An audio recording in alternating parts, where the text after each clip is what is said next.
السلام علیکم ورحمۃ اللہ وبرکاتہ۔ الحمدللہ رب العالمین والصلاة والسلام علی اشرف الانبیاء والمرسلین وعلی آلہ واصحابہ اجمعین، اما بعد فاعوذ باللہ السمیع العلیم من الشیطان الرجیم من حمزہ ونفخہ ونفثہ۔ قال اللہ سبحانہ وتعالی نحن نقص علیک نبأہم بالحق انہم فتیۃ آمنوا بربہم وزدناہم ہدی۔ وقال رسول اللہ صلی اللہ علیہ وآلہ وسلم اِنَّ مَنْ قَرَأَ سُورَةَ الْقَحْفِ يَوْمَ الْجُمُعَةِ أَضَاءَ لَهُ مِنَ النُّورِ مَا بَيْنَ الْجُمُعَتَيْنِ۔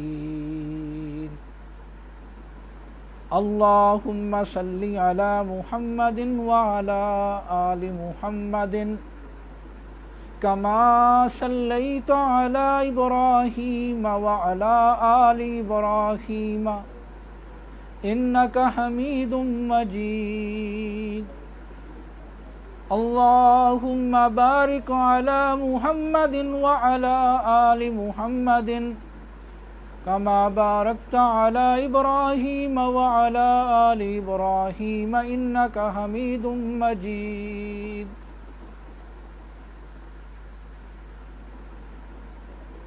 معزز سامعین و حضرات، بہت ہی زیادہ عزت کے لائق طلباء و طالبات، آج الحمدللہ ہم نے نماز تراویح میں 16واں سپارہ اور اس میں سورہ القحف کا بقیہ حصہ، سورہ مریم اور سورہ طٰہٰ کا کچھ حصہ اس کی تلاوت سماعت فرمائی ہے۔ دعا ہے اللہ ذوالجلال والاکرام ہمیں قرآن مجید سے کما حقہ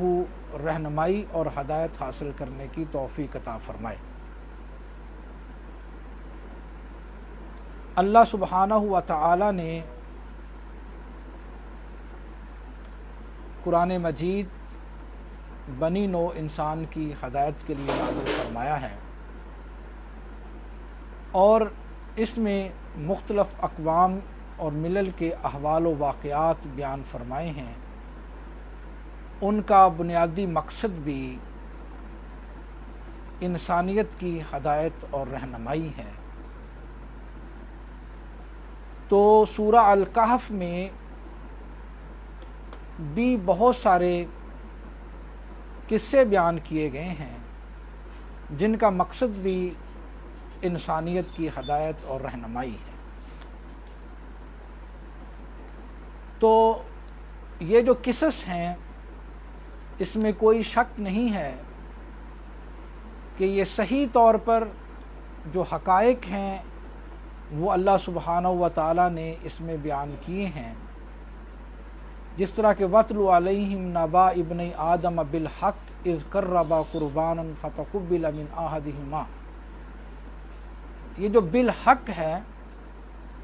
یعنی صحیح طور پر حقائق جو ہوتے ہیں ان کو بیان کر دینا۔ اصلاً قرآن مجید جو ہے، یہ جو تاریخ کے اندر قوموں سے غلطیاں ہوئی ہیں اور جو تاریخ کا خلیہ بگاڑ دیا گیا ہے، قرآن مجید وہ صحیح تاریخ بھی بتاتا ہے، جس پر شاہ ولی اللہ نے باقاعدہ طور پر بی ایام اللہ اس کو قرار دیا ہے، اور بی ایام اللہ یہ تاریخی واقعات ہیں۔ اور یہاں پر بھی آپ دیکھیں سورہ القحف، اس کے آغاز میں بھی اللہ سبحانہ و تعالیٰ فرماتے ہیں نحن نقص علیک نبأہم بالحق، کہ ہم آپ کو حق کے ساتھ ان نوجوانوں کی خبر دے رہے ہیں، ان نوجوانوں کے بارے میں بتا رہے ہیں